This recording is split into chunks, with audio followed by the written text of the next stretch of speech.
The number one atomic weapon we have is to give God a sacrifice of thanksgiving. When is it hard? When is it difficult to be thankful? Well, when you're not thankful. When you're not thankful for something, it is a huge sacrifice to be thankful. The second atomic weapon is praying for the blessing of your enemies. When you start praying for God to bless your enemies and not allow them to reap what they have sown, you become this person who says, I want something better for you than I have for me. And your flesh is just not involved. Your flesh can't be involved if you're praying for someone's blessing. What is up, my friends? Welcome to Rebel and Create's Fatherhood Field Notes podcast, where I interview incredible fathers gaining wisdom from their stories for you and I to grow in our craft. I'm your guide, Ned Shout, father to 5 kiddos, currently ages 10 to 17, and husband to my rad wife, Sarah, working on our 20th year of marriage. So yep, I'm in the thick of it, and I am working daily to rebel against the low expectations for fathers and create a world where fathers know who they are as they show up for their families.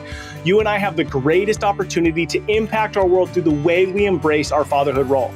This episode is brought to you by The Adventure of Fatherhood, helping men discover their powerful fatherhood role and build their fatherhood skills. The role of the father is to serve, guide, provide, protect, and of course, find joy and have fun in the messiness of it all. Today's guest is my friend, mentor, Greg Gunn. We have an incredible conversation. Guys, this is going to unlock things for you around your sexuality, around your hunger, around how to inspire, influence, and call your oldest child into this team captain role that they have. You guys, you do not want to miss this conversation. Greg has incredible wisdom to share with you. Enjoy meeting my friend, Greg. Okay, my friends, I'm so pumped to be talking to my friend Greg. We've already been rapping for like 15 minutes about life. Greg, dude, we're both smiling ear to ear, talking life. Dude, it's so good to see you. I love it. I love it. Man, this is so awesome and so cool. And the guys that you have gathered around you that are listening to this, I know without a shadow of a doubt, they are absolute studs. And STUD is an acronym. It stands for Super Talented, Unyielding, Diehard. You've got a bunch of studs. And if they're listening to you, then there is no way they're not going to change the world and raise up multiple generations that are going to change the world. Man, Greg, you have such a way about you. Like, I had no idea what you're going to say right now, but man, there was a moment. So you and I met for the first time about 6 weeks ago at this men's retreat.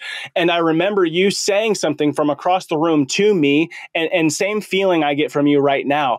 Like, you're a life giver. Like, you speak life and truth into people without it having to have anything to do with you. Like, this isn't about you trying to build your thing or make you look good. You literally are okay if the dude next to you is benching 200 pounds and you're benching 100. You're looking over smiling like, dude, that's awesome. How do you have that kind of outlook where you're pursuing building something around family, which we're going to talk about, but you're so abundant mindset, it seems to me, that there's enough to go around and you're just encouraging somebody and it doesn't make you feel less than. Amen. Where does that come from? I just, you asking me that, because man, I have never even thought of where does that come from, and but just what came to mind was that God has had me on this journey to develop these two atomic weapons that we have in the spirit realm. The number one atomic weapon we have is to give God a sacrifice of thanksgiving. When is being thankful an absolute sacrifice? What's an example? Like, when is it hard? When is it difficult to be thankful? Well, when you're not thankful. When you're not thankful for something, it is a huge sacrifice to be thankful, right? And it's like, and then the second atomic weapon we have, and we could unpack that in a big way, but the second atomic weapon is praying for the blessing of your enemies. And when you start praying for God to bless your enemies and not allow them to reap what they have sown, dude, it changes your whole, you become this person who says, I want something better for you than I have for me. And you just, your flesh is just not involved. Your flesh can't be involved if you're praying for someone's blessing who's an enemy. So who's our enemies though? So like, what if I don't have an enemy? Well, yeah, we all do. We have people that have wronged us in the past. If you're a Democrat, all the Republicans are enemies. If you're a Republican, all the Democrats are. They're not just real enemies, but they're people that have wronged you, that have hurt you, have hurt someone in your family. They're wronging our culture or wronging whatever. And so we pray for their blessing. And it comes from Job 42, 7 through 10, where Job prays for these three guys that have been treating him like a dog for 45 chapters, and then God says, now I want you to pray for them. And he says that God restored his fortunes when he prayed for his enemies or prayed for his friends, but they were really frenemies, Yeah. So why do you think that is? Why pray for the blessing of somebody? What is it about that? If it's a true motive, like I'm not praying for my enemy because I'm hoping God's going to hook me up with a Porsche, but I'm praying for my enemy because there has to be some view that I'm choosing of them. What is that view? Yeah, and it's simply that you're praying out of your spirit, your flesh. When you're praying for someone that has harmed you, you don't feel forgiving toward them. You don't feel like they should prosper or be blessed, right? And I just think that because I've been doing that now for about 10 years, that it just flows out of me now to where I want the best for everybody. I want you to be even more blessed than me. I want you to have more. You really feel that though. You really feel that. Why? It's not conscious. It's not a conscious.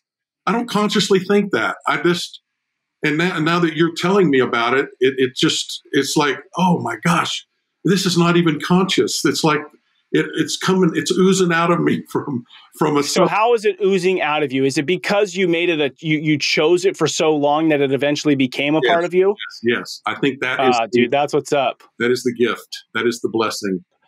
Okay, I can dig. So you make a choice and then you do it long enough that all of a sudden you're asked the question and you're like, I don't really know where it comes from because I'm not consciously thinking, I better say a blessing to Ned because I actually want what Ned wants. Yeah. But you want it for me. Okay, so as dudes are thinking about this, I want to share this because this is something new that I learned. Okay, as I've become or am becoming more consciously aware, like I kind of think of my brain or my spirit, whatever you want, as like whatever you want to call, like I'm standing by a lake in the woods or in a dojo or something, and a thought comes in my mind.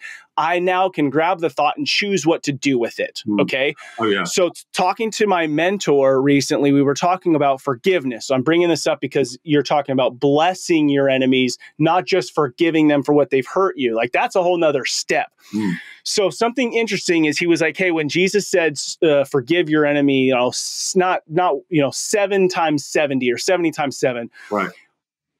What I never understood or what he kind of unveiled for me was like, say my wife says something to me that's very hurtful. Right.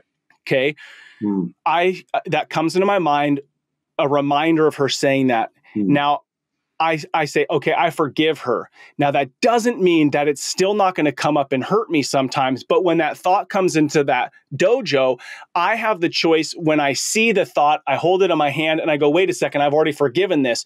Yeah. I forgive it. So you may forgive the same instant over and over and over. The opposite is I grab that, oh yeah, she said that to me, and then I get angry and mad. Yeah. But now you're unlocking this next piece of that. Not only when that thought comes in of this hurtful thing that happened to me, do I go, oh, Ned, that's over with. I forgive that. But now I hold that and go, this is an opportunity. Okay. Something's trying to put poison in my mind. I'm going to take this poison and not only put it out of my mind and not dwell on it and think about what an idiot she is, right? But I'm going to bless her. I'm going to say, you know what? You're going to try and put this poison in my head. I'm going to turn this poison into gold. I'm going to say, you know, I'm going to pray a blessing over her, and I'm going to mean it, and I'm going to hope it. Dude, that is freaking gold right there. Because because here's the thing is, when you put a blessing on me for something that ultimately I know that you want, dude, that is so freeing, bro. Amen. So freeing. Amen. Oh, and that's the space I want to live in. Yeah, in fact, Luke chapter 6, 27 through 36 in the Amplified Classic, I'm telling you, that has revolutionized my life because it so amplifies this process of how do you love your enemy. It's where Jesus is saying, well, if someone hits you on the one jaw, you turn the other, right? That whole series there. And then in verse 35, it's just so powerful because it says, and love your enemies, doing favors for them that they derive benefit from it, and lend, expecting and hoping for nothing in return, and despairing of no one. Consider nothing as lost, and despairing of no one, and you will be sons of the Most High, for He is kind and charitable and good to the unfaithful, to the ungrateful, the selfish, wicked. So be just as your Father is all of these: sympathetic, tender, responsive, and compassionate. And so, man, are you kidding me? Love your enemies, be kind, do favors for them, lend, expecting and hoping and no return. Consider nothing is lost, despairing of no one. Your recompense, your reward on that money will be great, rich, strong, intense, and abundant. And you will be sons of the Most High, for He is kind and charitable and good to the ungrateful and the selfish and the wicked. Dude, that is like gold. Dude, if as a father, I could show up in that manner, I'm truly not loving my wife or loving my kids because of how it's going to make me feel. Like, you know, because that is, you know, somebody questioned me recently because I was talking about something and they said, well, hey, is that really love? Like, if you do that in hope for X, Y, or Z, is that really love? Well, I guess not. It's really an act. It's really, you know, me putting a coin in the slot machine, hoping that something's going to come out of that slot machine. That's not really love. So to show up in that way where I'm not looking for you to be grateful, right? Now, obviously I need to teach my kids responsibility and ownership, whatever. Sure. Absolutely. But how many of us men really put ourselves as the hero of the story, right? Like a lot of our actions could look loving, but if they're for this selfish desire to feel good about myself, like ultimately you're just keeping a record all the time. Right. Right. Oh, gosh, so good already. Okay, I'm going to pop back for a second. Sure, let's do it. Okay, Greg, how old do you find yourself today? I am 62 years old. 62. How many years you been married? Been married 40 years in about 10 days. Yeah. Oh my gosh. What's wild is that's one of the greatest gifts you can give to the world. Like, seriously, thank you. Showing us it's possible. Marriage is hard, man. So if you were to tell the guy who's listening right now, who's been married, say he's been married 10 years, the sexy phase is over, meaning, you know, we got married and it was fun. We bought a house and it was fun. We had a first kid and it was fun. We bought our better house and it was fun. And then now all of a sudden the kids are in elementary school. They're not needed as much, or, you know, mom's not needed as much. My job I'm kind of settled into. And now we're waking up going, holy smokes, this is my life. What would you tell that guy today so that he could be where you are? You know, I think that the key is that we begin to see our wife, that she is the single source of any of all of our sexual desire. I mean, I just got to thinking about how the connection when Rhonda and I are intimate, lovemaking. There is not a relationship on this earth that is within 1,000 miles of the depth of intimacy of that relationship. I mean, not even at 1,000 miles is there anything that deep of being intimate with anyone. And and realizing that my wife is the only person on this earth that I can have that kind of and I can only get that depth of need met from one person.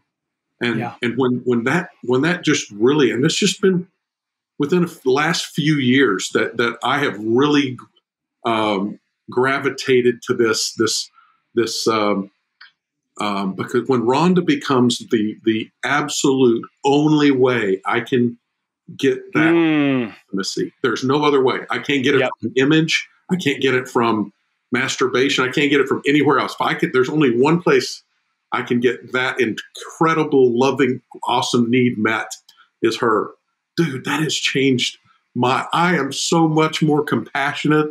I am so much kinder. I have never been so empathetic in my entire life. Stuff that used to just grate against me. And I, my wife's a picture taker. She takes pictures of everything. And I had gotten to the point where I just dreaded having to take another picture and smile at the God, ruining the moment. We can't even have a moment. You want to take a picture of it, But that all has gone. I'm being the most compassionate, sympathetic. Oh, I'm so excited to get a picture taken.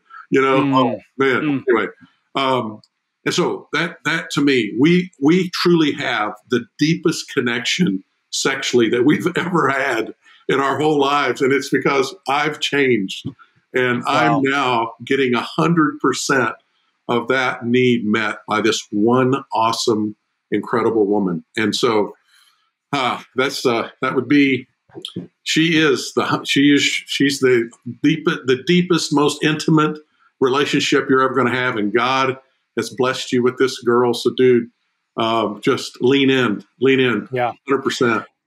Yeah, that's good. That's good, because I think many of us, we are aware that we have a need, right? And if I'm thinking about myself as a dude, I have a need for food, I have a need for sleep, I have a need to do something with my hands, and I have a need of sex. Right. And the sex one is an interesting one because, it's so easy and so approved by our culture to really get that need met however you want. But if you look at it as a spiritual component, right, you're giving this something that should be really with this one person to have this most intimate relationship. You're giving it to a lot of other things you can be, which is then ultimately what women want from you and I is a sense of security and trust. And when you're doing something in the dark that's not in the light, it's going to have impact. Like, you could think this isn't going to impact, but it 100% is going to impact the intimacy of your relationship. Yes. I get that is difficult seasons where it's like, feels like a dry season or whatever. But the acts that you're doing to try to take the pressure off of her are actually just damaging the situation even more. It's so interesting. It's so true, Ned. I'm telling you, I've been a believer for a long time, since I was 8 years old, and I walked with God and read the Bible, journaled, for every day, years. I'd miss 8 days a year or something like that. Wow. And yet I was getting some of that sexual need met just slightly by who I was looking at and how long I looked at that person walking down the street or in the car next to me or whatever. I was by watching something on TV that I wouldn't want my wife or children to watch me watch. It wasn't porn, but it was just, I wouldn't want them watching me watch it. It's just, I would be embarrassed. And when I got the Lord just really got a hold of me a few years ago, and I went to an absolute, the closest I could get to a lockdown that I get need met from one person. And I'm telling you, my wife has become so much more beautiful to me. She's beautiful to me. I mean, and because I get 100% of my sexual connection from her, my heart is tied to her. One woman. Yes. And oh, dude, I'm just serious. I have never had sex, and and enjoyed it. Now, there are times when she's just not interested, and I am totally interested. And instead of me getting like resentful and all that, which I would normally do, that'd be my norm, I start saying, good, good. You know, I believe the reason, this is going to be a little bit off subject, but I believe the reason Uriah, you know, when David called Uriah back from the totally fighting and tries to get him to go sleep with his wife, he wouldn't go sleep with her. He even got him drunk, and he wouldn't go sleep with her when he was drunk. Okay, I don't know. I don't have this from Scripture, but here's what I believe. I believe that David's mighty men, their strength was tied to them not having sex while they were fighting. He would not break that. He would lose this superhuman. They were supermen. To kill 300 soldiers in one day with a spear, these were supermen. And I believe their strength came from them saying no. I believe Joseph's entire world got turned around, and he became this incredible man filled with wisdom when he said no to Potiphar's wife. I just think there is something, and they call it in the secular world sexual transmutation, taking the sexual desire, pressing it, not indulging in it, and then it comes, that transmutation comes out in brilliance and genius and strength and power and on and on. I mean, it's like, so I've been studying this stuff, and dude, it is powerful. So now when she says, no, I'm not interested, I say, good. It's good for me to put I believe our sexual desire was never designed to get met. Think about this. David. Oh, okay. Go on. This is interesting. When David took Bathsheba and committed adultery with her, he had 8 wives and 100 concubines. Now, dude, if a sexual desire could have gotten met, it would have been met in David. Right. What in the world is he doing going out, looking at some woman who's across the way when he's got these 100 concubines who've been to concubine training school? They know everything there is to know about how to pleasure the king. And dude, he's going after some of the man's wife. Are you an idiot? Wild. Our sexual desire was never designed to get met. It was designed to be kept under control. And when we put it under control, it comes out in strength, power. Yeah, baby. Okay. Dude, that's incredible. Dude, so this idea, oh my God, we are so stupid. We're like, oh, I'm a man. That's just what men do. Like men just do this. It's like you're pissing away your power, bro. Yes. You're pissing away your opportunity to be like elite. It's not saying don't go have sex, but it's saying get it under control. Just like, I mean, dude, just like you and I talked about before we hit record, just like food. Exactly. Right? Like as men, if we want to be these mighty men who walk into a room and are undeniable, then those desires, oh God, food's such a great example. Because like I can't eat a badass steak tonight and then wake up and be satisfied tomorrow. No, I'm going to want freaking pancakes or breakfast or whatever. That's good. Hunger was never designed to get met. Yeah, hunger was never. So sexually and food-wise, it was never designed to be met. It was designed to give us an opportunity to become the men that God designed us to be. I've never seen that till this minute. That is so true. Dude, I'm fired up right now. In Proverbs 31, you know, the Proverbs 31 woman, the first 9 verses don't have anything to do with that. In fact, they believe it was Bathsheba and her letter to this was a writing to Solomon. You know what he said? She said the 2 things that will destroy kings. 2 things. What hit me? The loose woman. It will take your strength and your spiritual strength and your spiritual authority. The loose woman and alcohol. Those 2 things are what will ruin kings. Are you kidding me? Dude, that is so powerful. Think about this. Every being God created, he created with a sex drive. even spirit beings.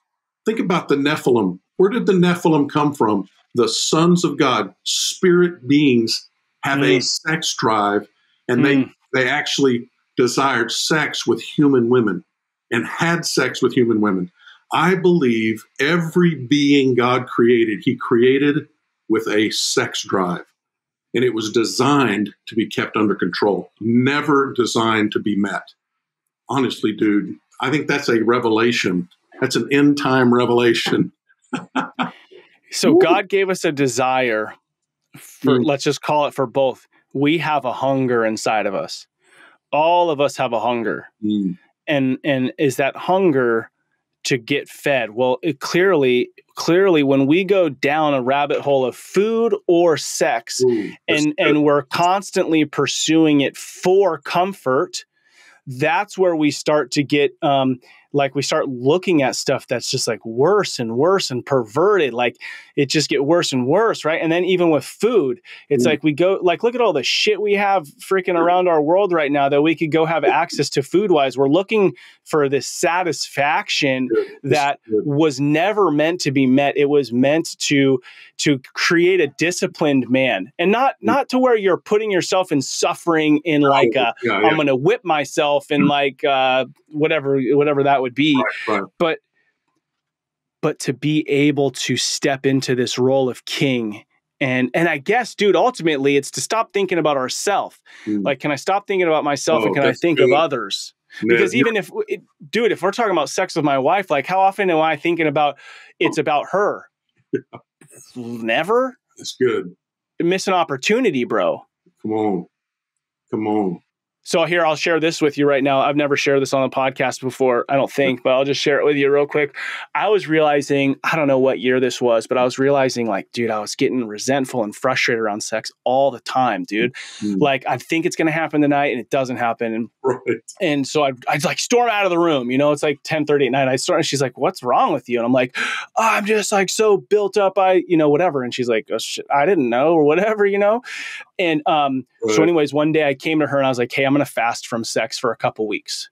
Like, I'm not going to pursue you in that way. So like, if I do anything to like love on you the next 2 weeks, I just want you to know it's not for me planting a seed to hope something happens later. And what I realized really quickly, dude, is like, I would wake up and I would just be like all day saying things and doing things in hopes that it would happen that night. So basically I'm feeding this chick cookies all damn day long. And by the time, dinner time's around, she ain't hungry because I've been grabbing her ass all day. So what was wild is like, dude, like 14 days in, or because I think maybe I did it for like all of a sudden there was this shift. Like she had a desire for me. Wow. Because I wasn't just freaking on the prowl all day. I gave her some space to get hungry. Wow. Yeah, so that was a big shift. So I've done that a couple of times in our marriage, which has been really helpful for me. Yeah. Well, and just because I've been saying now too, when she's not ready and she's not, now I still have the first impulse is to be resentful.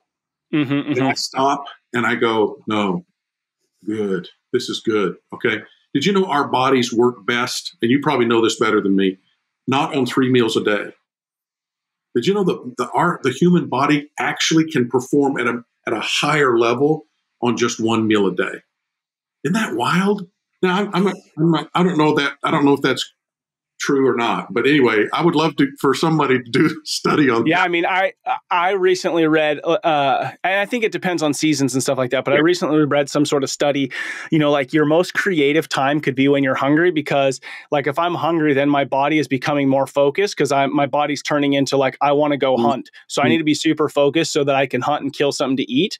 So if I just fill my stomach with a bunch of food right when I wake up in the morning, like I'm satisfied, I'm comfortable. Like my body's like, yeah, we don't need to do anything. We're cool. So I do find that that's interesting to think about. Okay, if I'm hungry right now, I'm alert, and Amen. Food is really a comfort. Yeah. All right, dude, we could talk forever, bro. This is so good. Okay, so married 40 years. How many kids do you have? We have 7 children. They are all boys. Can you believe that? Wow. What's the youngest to the oldest? Except for 5 of them. Oh my gosh. Okay. All boys. Okay. 5 girls and 2 boys. Right. We four of the four older.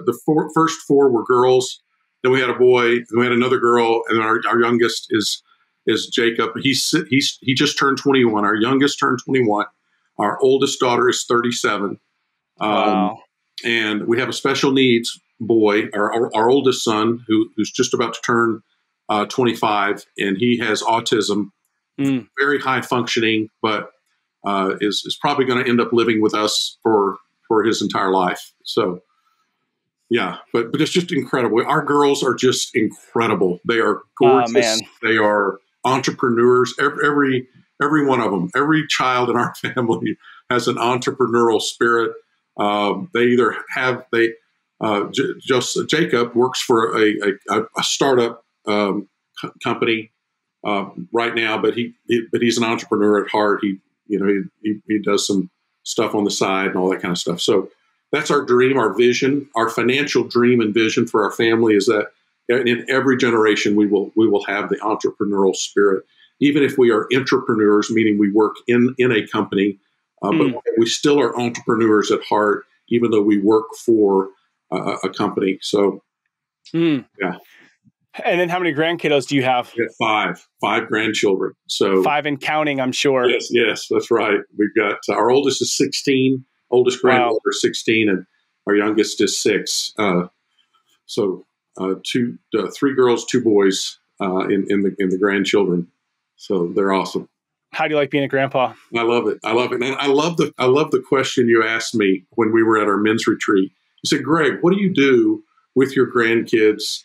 What do you do with them? How do you interact with them? And I start launching into I'm trying to teach them this and trying to teach them that. And you just look at me and go, when do you just play with them?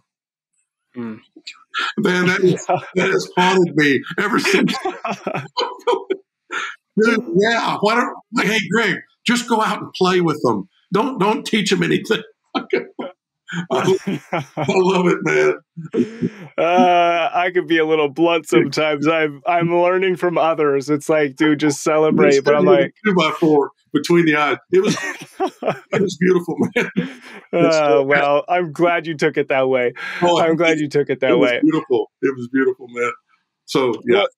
Well, what's funny is I'm challenging myself in the same way as like I've realized with my children, a lot of times I'm so like, I have only so much time to teach them what they have to know. And then I'm trying to I don't want every interaction with my son to be like, good God, Dad wants to go surfing. I'm going to learn a lesson. Like, can I just go sit out in the ocean without making it about something? Good. Oh, that's like, I love it because you're intentional. You are crazy intentional like me. I think there's 4 of us here. Yeah.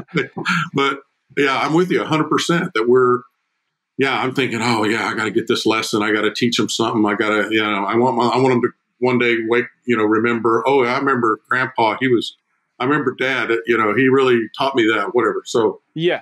And dude, there's actually something I've been wanting to talk to my son about for a little while. And I've consciously, like, we get in the car, I'm like, this is the time. And I'm like, no, dude, just be. So because I'm trying to earn the right to that when I do have something I want to say, that he's listening, because Dad doesn't have something to say about everything. Like, look at that cloud and what does it mean to our life? And you know what I mean? I mean, I'm kidding, but I feel like to them, it could kind of be like that. Like, oh my gosh, this song, listen to the words of this song and how do you apply this? And it's like, at a certain point, if I say too much stuff, then they're going to tune out. Right. Oh, so true. So true. My grandfather was the most influential man in my life. It just on some levels, even more influential than my dad. My dad was a great guy. But he made me feel like I was his favorite grandchild. And if you ask any of his grandchildren, they would all my cousins would say the exact same thing. And so I've been praying that God would help me, that would be their comment for me. When I'm dead and gone, they go, you know what? I really think I was Grandpa's favorite, So I don't know. So let me ask you a question. Yeah. Let me ask you a question, because I think this is so powerful. So like dads listening, like most of the people listening are dads, right? They're probably not grandfathers. Sure. This is like your opportunity to go, to stop saying, oh, I used to say when I'm 42, my youngest kid's going to move out. Like, how cool I'm going to have my life. Like, are you joking me? I never want my kids to move out. But what if in some aspects I looked at this as training ground so that I could be the most influential grandfather possible to my kids? So then my challenge to you is, do you need to pray to God to make you a great grandfather? Like what you said about your grandfather, I'm not saying like we shouldn't ask God for things, and that's not what you're saying necessarily, Right. but you're already that guy. Yeah. Like you are already that guy. Amen. And I think like just go out and do what that guy would do. Like you had a great example. So what would that guy do? He'd freaking go pick up worms and cut them in half with his grandkids. You know what I'm saying? Like, oh, dude, that's it. I don't remember a single spiritual lesson my grandfather ever taught me. Not one. And yet I saw him, and I still can't figure out exactly what he did to make me feel like I was. Okay, I still don't. That's my quest. I'm going to figure out exactly. And just Greg, you're already that guy. That's true. Why would I keep looking for that guy? I already am that guy. I'm just dude, I think this was at the retreat. I don't know where I heard this, but when Moses is standing at the ocean or the sea, and he cries out to God like, God, what? And God's like, look in your freaking hand, bro. Like, dude, you know what to do. Yeah. Just do it. Right. You know. So I dig that. Okay, so let me ask this: when you think of your grandfather, like if you were to shut your eyes and just like grab two images of him, like where is he? What's happening in those images? I see him watching cartoons with us. No adults ever watched cartoons with us. My parents didn't watch cartoons. And so he would watch and then laugh. I never heard him laugh at a cartoon. And I remember looking over him laughing. My grandpa's laughing at Woody Woodpecker and whatever, Bugs Bunny, whatever it was on. It's like, that. Grandpa, we've seen these about 1 million times. They're not funny anymore. Oh, he's just laughing. And then he would always bring us a little gift. Like he would give us $1. I remember telling my friends, hey, my grandfather's coming. And dude, I only saw him like 2-3 times a year. And I would only see him for a few hours. And it was never alone. I was never alone with my grandfather in my entire life.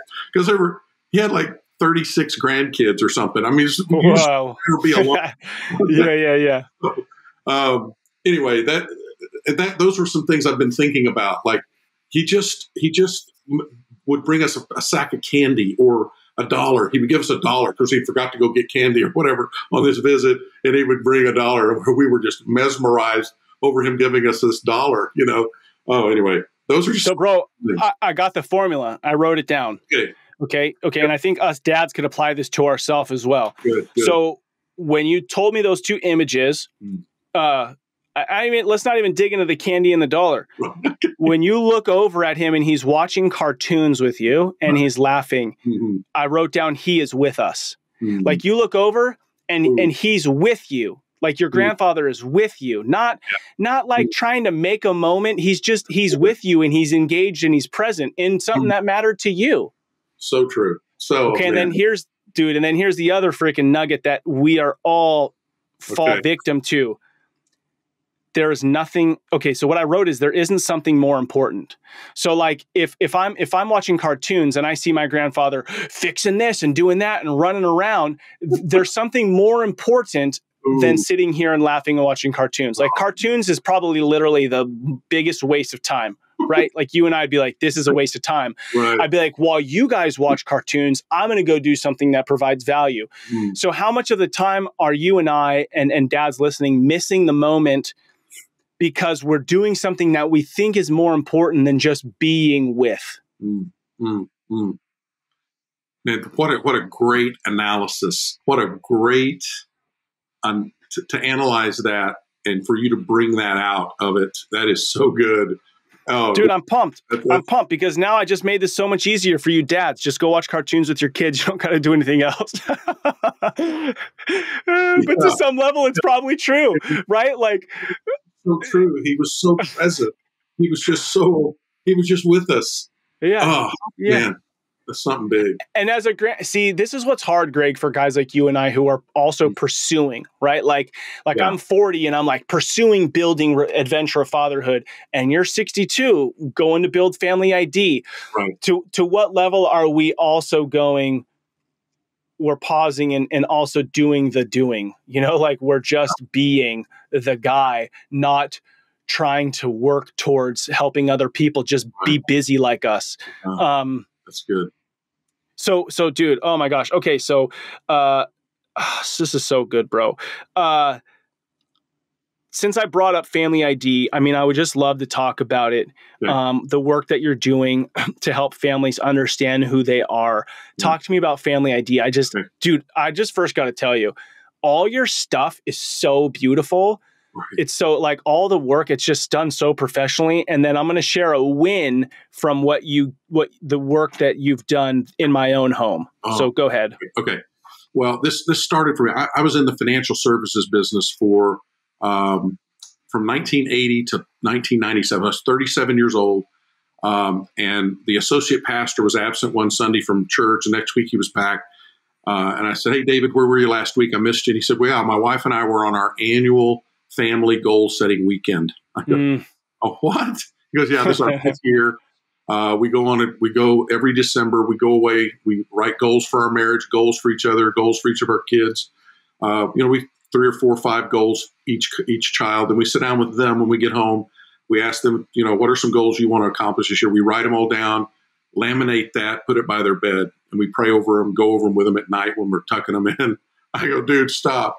That's the most intentional." I do all of that for my business. I have goal setting seminars, workshops. We go on strategy retreats, all this. The thought of doing that for my family hasn't been within 1,000 miles of my head. Not like, "Oh yeah, I've thought of that and I just haven't gotten to it." No, not within that isn't even compute that I would do any of that for my family. So write me out an agenda of exactly what you do on this family goal setting weekend. He said, "Now, Greg, you've got to work on a family mission statement, a vision." Oh, okay, where am I going to get that? Okay, this is 1997. And I had just finished Stephen Covey's book, The 7 Habits of Highly Effective People. One of those 7 habits was to write a family mission statement. Wow. So like unlocking for you. Yeah, exactly. And so he'd done a little audio book on cassette tape. So I ordered it, listened to it 10 times. My wife and I drove from Oklahoma City to Tulsa, locked ourselves in a hotel, and literally God spoke through the end of our pen. And this vision statement came out of that, was to lay the foundations for many godly generations. That was to what every generation of the Gunn family is to be busy about, is to lay a foundation in this generation for many godly generations to come. And so from that, we came up with the 3 things every generation of the Gunn family is going to do. Whether you marry into the family and your name isn't Gunn, but you're a part of the Gunn family, all right, or you have your name, your last name is Gunn. That we want these 3 things to be the 3 guiding principles of the family. Number 1, that you see your family as your first and most important ministry, your first and most important disciples. Second, that we are going to be heavily involved in helping our children to discover who they're supposed to marry. And then third, we're going to put an end to unresolved sibling conflict. We're going to treat our siblings better than our best friends. So those are the 3 guiding principles for the Gunn family. We want to become multi-generational thinkers. The Christian world believes that, of course, the Lord's coming back in the next 5 years. So why have a vision beyond my life in the next 5 years? No, dude. The Lord may come back, and I hope he comes back today. And I'm praying for his return. But if he chooses not to return for another 500 years, I want the Gunn family to be living out these 3 guiding principles, and to keep this vision statement and at the forefront of their mind. We are laying a foundation for many godly generations. So that started me on this path. And then that was in 97. 2003, we formed a 501c3 Family Vision Ministry. And we have primarily been a seminar-based ministry, helping people write in a seminar their family vision statement, their mission statement, and their core values. And that can all be done in about a 3.5-hour period that you, your spouse, and your children all work together to write this founding family document.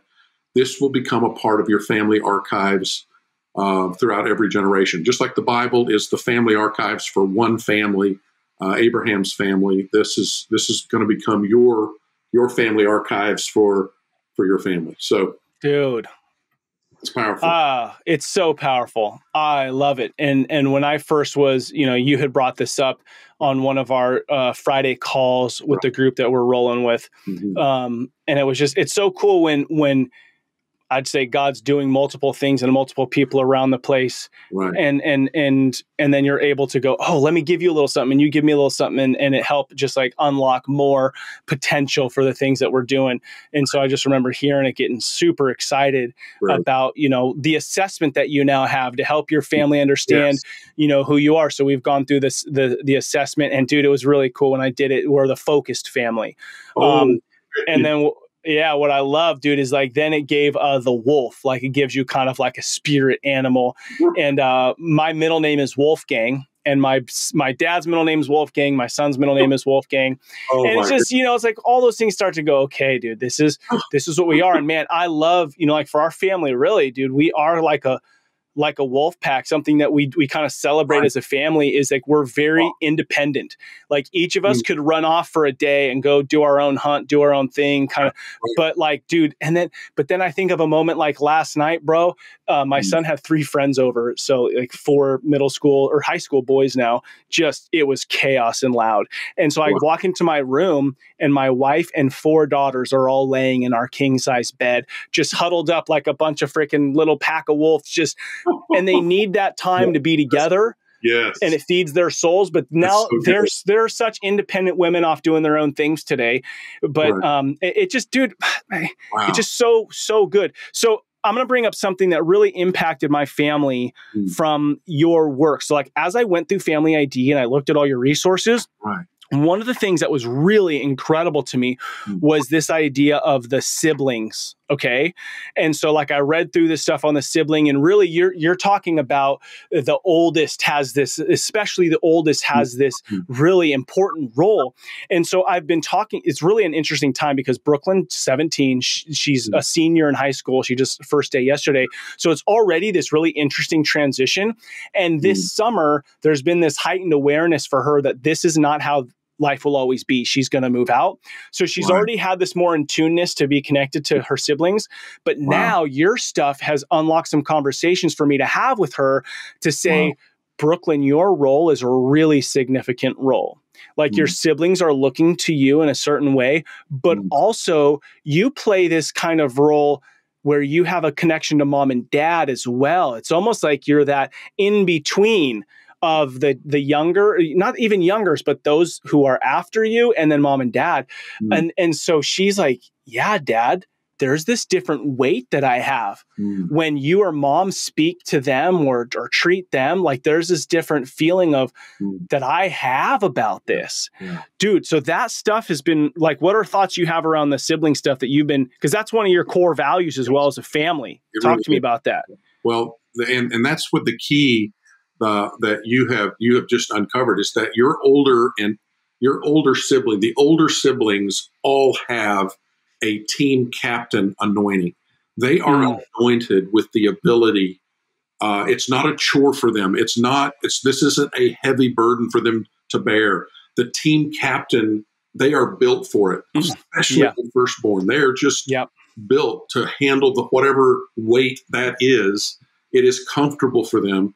And a team captain, a coaching staff will choose a team captain because they're not necessarily the best player, but they're a player that is good.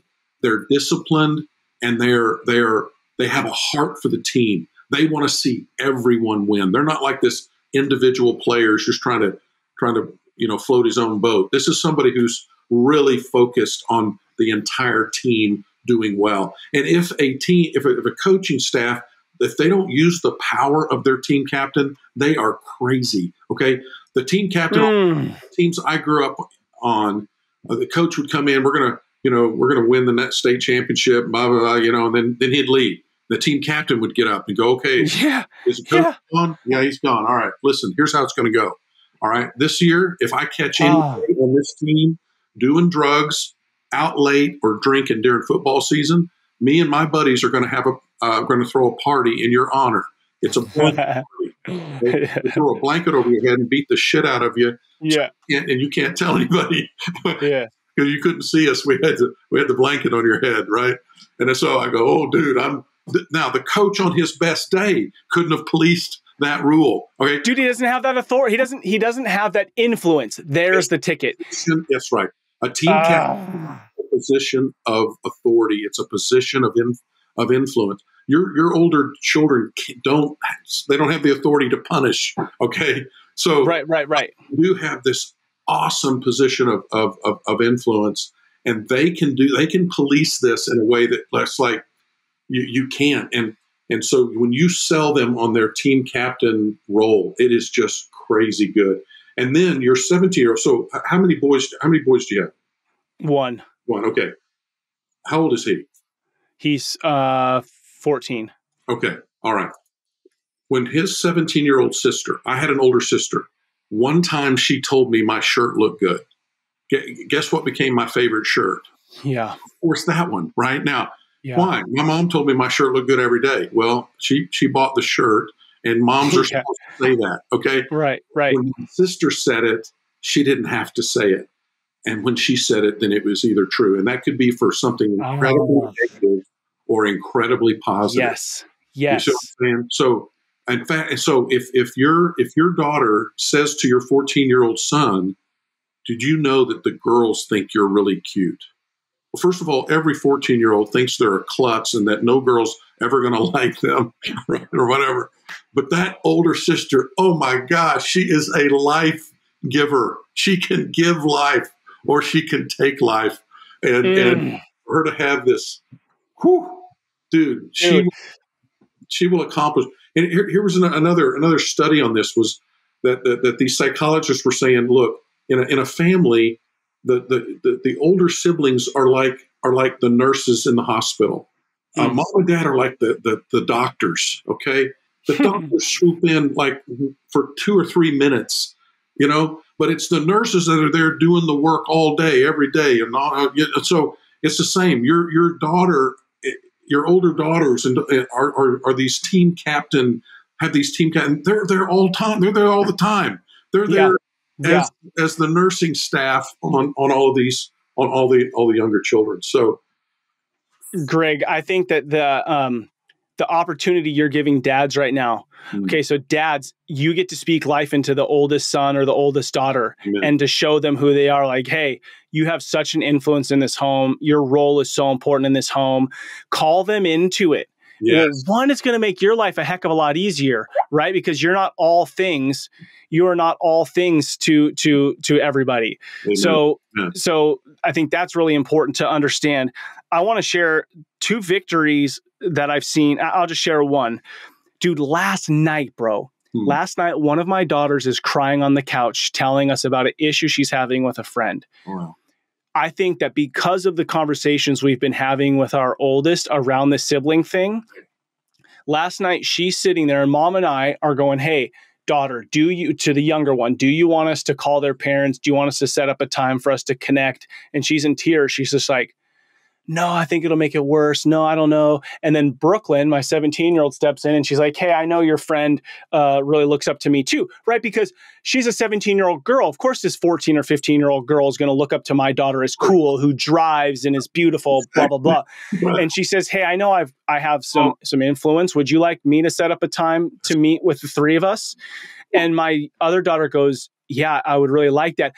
But here's the thing, mom and I had to back the frick off, right? And not say like, well, one of us should be there or one of us should be a part of this. We both were like, okay, you guys can take care of it. And like, dude, how rad is that? Oh man, there's nothing more beautiful, dude. That is the most beautiful thing I've ever heard.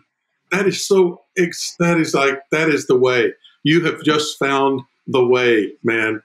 And I'll tell you, that just took a burden off of me, which I probably would have made worse anyways. And it gave Brooklyn the opportunity to step up as the team captain and to go and help create like, why do I think I could do it better? I can't. I mean, I know literally in this situation, I can't. So I think the opportunity dads have to empower the team captain is huge. And for you as dad, your job is to sit down with your children. And I remember Hannah, my oldest, was choking her little sister Bethany. You know, they're like 8, 9, and 6, or something like that. And so I grabbed them and set them up on the bed, and I start crying because I drove my siblings outside the family to get their needs met. Wow.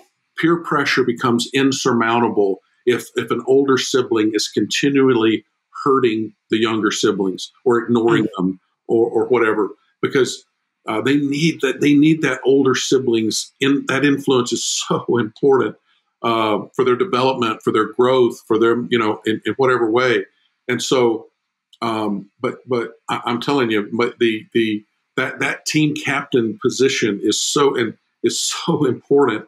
And then we've got to pass this law. Dad, you've got to police this law that we're going to treat each other better than our best friend. And I told the kids, look, you can call me out. If I don't treat Rhonda better than I would my best customer, my best client, if you hear me using a tone of voice or the face that I would never use with a client or a coworker, then I give you permission with respect, but I give you permission to call me out. And then I apologize. I try to apologize immediately whenever I do say something in a way I would never say to a coworker, to a client. It's asking for forgiveness quickly when I do violate that. And I'm telling you, a teenager is happy to help hold you accountable. Yeah, no doubt about that. So Rich, so one thing that has been on my mind to share in this conversation, because it's a constant push that I think a lot of people get from their kids, is about having their own room. So as I just want to throw it out there to dads, like, to the best of your ability, I think, and I don't know that we were ever really designed to do life alone. Now, I will tell you, my son has his own room. He's 14. And then the 10-year-old daughter has her own room. But the 3 teenage girls have been jockeying to get their own room. And the answer is no. Like, I don't need you to become more selfish and be able to isolate more. I don't need that. I need you to learn how to operate with others. So I think if you can, when your kids are young, especially, like at one time, dude, we were in such a small house. I built 5 loft beds in one room, and then another bedroom was full of dressers. And I think that created such a bond for my kids, because when mom and dad go to bed and they're falling asleep, talking and stuff, you're doing that with siblings. And so if you can create this opportunity for your kids to share a room, I don't want to beat a dead horse, but I think it's important. Good word. Greg, we're coming up at the top of the hour, dude. And I just got to say, like, what a rich conversation, wild, all the things we've touched upon. But I just know that guys listening are really probably moved by this. Is there anything, before I ask my last question, is there anything we didn't touch on that you just would be like bummed if we didn't talk about? Yeah, I was just thinking about if I could just quickly give you the 3 things that my dad did right. I just really were things I want to duplicate in my life. And then the 2 or 3 things that I wish my dad had done different when I was growing up. So number 1, my dad was a faithful man to God, faithful to my mother. Man, what an incredible man. He read probably over 1,000 Christian books. This guy was a ferocious seeker of God, and just that drove me and motivated me to want to be like him. My dad took us on a family vacation every year, and that's so cool. My dad was just a different man on vacation than he was. He was a pharmaceutical rep. He was gone all the time. My dad was very smart, but when he came home, he was normally a little tired and a little bit grumpy, But on family vacation, he was just a different guy. And so I know all you guys that are listening, you are busy. You're so busy, you're dizzy. But if you know that you can just take that vacation time and you can just put it all to the side. Look, I look back over my life and my dad was there. He was there a lot, but he didn't make it to every ball game. He definitely didn't make it to any of the practices, that kind of thing. But that vacation made up for, I think, all of it. I don't think I missed him not being there at every single game, So I just want you to know that there is something powerful about you and him spending. And I don't remember my dad spending any money on himself. He didn't play golf. He used to play all the time. He just never. It's like when he started having kids, he said, "Well, I guess I'm going to put all that on the shelf." Spent the rest of his. I can't think of him spending money on himself. He's always spending on. I guess there's 4 kids and not a ton of money left over. But okay, and then the things that if I could change about my dad would be this. I wish my dad had taken me to work with him. He was a farmer. Ah, wow. Okay. He was like, he'd be gone for 4 days and 4 days a row. He'd come home on Friday evening when he'd be out of town for those Monday, Tuesday, right? But he could have during the summer. He could have taken me with him. I could have had breakfast with him, lunch with him. Of course, we only had 4 kids. We very seldom. I can't even remember maybe 1 or 2 times that I actually went and just did something with Dad because when he had time. He had to get us all together. You know what it's like, Ned? Yeah. The one-on-one. I think that's really okay. That's good. And then I would have seen him in a business environment. I never saw my dad. He talked to doctors and surgeons, and he went around. He could have dressed me up like him. I think if he had put a suit on me, looked like his suit, I could have. Those guys have said, "Hey, you need to buy some drugs for my dad." I think I sell some extra. And then. I wished he had, they did this survey among teenagers, said if you could change 2 things about your dad, what would that be? They said if he just wouldn't get so angry, and then if he would just admit when he was wrong. And so again, that would be 2 things that I wished my dad had done more growing. He just wouldn't have gotten so angry because it really hurt when he did. And then the final thing is that my parents went to this church conference, and in the conference they said, if you've hurt someone, I want you to list their name and then go back and ask them to forgive you if you've never asked them to forgive you. So my parents went to the conference. They came home, got us all in a huddle in the living room. I was about 10 years old. My sister was 11. My 2 younger brothers, 8 and 6. And my dad started crying, and he said, I want to ask you kids to forgive me for the times that I've disciplined you in anger. I've hurt you. I was overbearing when I yelled at your mom in your presence and on and on. And he was crying. I thought I was going, yes, Dad, I forgive you. Please just quit crying. Because if Dad's crying, something bad's wrong. Right. And so, but in that minute, I forgave my dad for all the past. And in that 1 minute, I forgave him for the present. And then I forgave him for the future. When I went off to college, I had friends who wanted to go party and skip class and da-da. You know what I said? I don't want to go. You know why I didn't want to go? Because I didn't want to hurt that guy that was bawling that day in our living room. And that was 1 minute. That was 1 minute of his life. And I tied the rest of my relationship to him to that 1 minute. Wow. Did my dad discipline me in anger after that? Sure he did. He's a human. Okay. Yeah. He'd make me so mad I wanted to leave home. Yeah, I did. But when I finally got over that initial anger, I remember thinking, nah, that wasn't my real dad. My real dad that was crying that day in our living room. It's just unbelievable that 1 minute could capture my heart and my relationship to him from then on. So anyway, those are 2 things I wanted to be sure and share. And Greg, why I'm so glad for multiple reasons that you shared that, but ultimately is I want men to hear how powerful they are. right? And when I'm talking to a 62-year-old man with 7 kids of his own, 5 grandkids of his own, a bunch of years, and he can go back to a 1 minute where he is a kid and his father's crying. That means that this man had such an authority, God-given, to have an influence on you. And at 62, it could still bring you to tears. As like, you're a savage, like you're a badass. Like I look at you and you got just freaking lion face. Like it still has impact on you. And I bring that up because I want men to know when you go home today, when you see your children, when you speak to them, you have an enormous amount of power. So don't abuse it. Use it wisely. Amen. Amen. Good word. Good word. Wow. Greg, this has been incredible. I just look forward to the friendship that we'll continue to build, and the great work that we'll do together to one, influence our own legacy, and then the hope is that other men are inspired by it and want to do the same.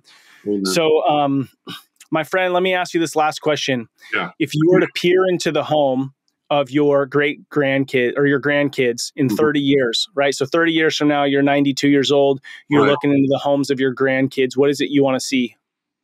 I want to see, every home is filled with this love for each other, that we treat each other in this family better than our best friends.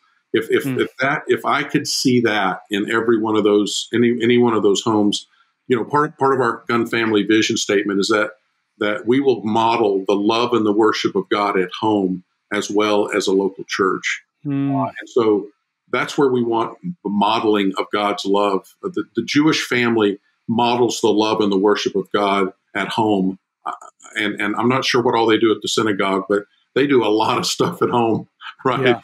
So we want to duplicate that into every generation of our family. And that I also want, when I die, and I want it to be what my children say about me, is that what my dad said all the time was, I am the richest man in the world, and each of you are my greatest treasure. I want that to be the comment. I want him to be able to stand up at my funeral and say those kind of things. My dad said all the time that he's never been so happy in all his life, and that we make him the happiest. That his happiness comes from all of us, and on and on. I want those little words, those little sayings, to be the things they remember about me, and I want the next generation to be laying a foundation for many godly generations in their family. So. Man, well said. Beautiful. And I know the work you're doing is building to that statement to be true. So, Greg, I love you, brother. I appreciate you. Thank you for your generosity and your time. You're awesome, dude. Until next time. God bless you, big man. God bless you, bro. Guys. Thanks for being on. Oh my gosh, guys, what an incredible conversation. I mean, as you can hear, this man is just so generous. I mean, from loving our enemies, praying for blessing for our enemies, to him just being so open about sexuality. Like at 62 years old, he's just helping unlock things that he would tell himself when he was 10 to 15 years into his marriage. Guys, this stuff is pure gold, right? I mean, many of us will have to experience life, but the wise man learns from those who went before them. So let's learn from Greg. Let's be the men who are celebrating 40 years of marriage, big family and grandkids and all that comes with that. And then guys, this whole thing around the oldest child being the team captain. I mean, how incredibly beautiful. What an opportunity you and I have. So appreciate. If you want to learn more about Greg or about Family ID, there's a killer assessment they have, familyid.com. Go check that out. It can just help bring more clarity to what's important to you and your family. I love those kinds of assessments. Like anything that's going to spark a conversation in your home is worth having. All right, my friends, we must know who we are. Digging into the assessments, right? Our world would look and feel different if men showed up in their identity to love, serve, guide, provide, and protect. And this is why I launched and started the Adventure of Fatherhood. You can go check it out, adventurefatherhood.com. You can go get the kids book, which I wrote and designed to help a father see who he is, help him connect to his child, and then to serve as an opportunity for you to give it as a gift to another dad to welcome him into fatherhood. I mean, if you've had kids, like, what gift were you given when you first became a dad? Anything? Did anybody acknowledge you as a dad? You have an opportunity to go to adventurefatherhood.com, order a couple books, have them on your shelf, hand them to a new dad, or order a gift box and write a note in there that says, bro, I see you, you have what it takes. That's what many of us men need, is to be seen and to be reminded that we're a man, that we have what it takes. So check that out.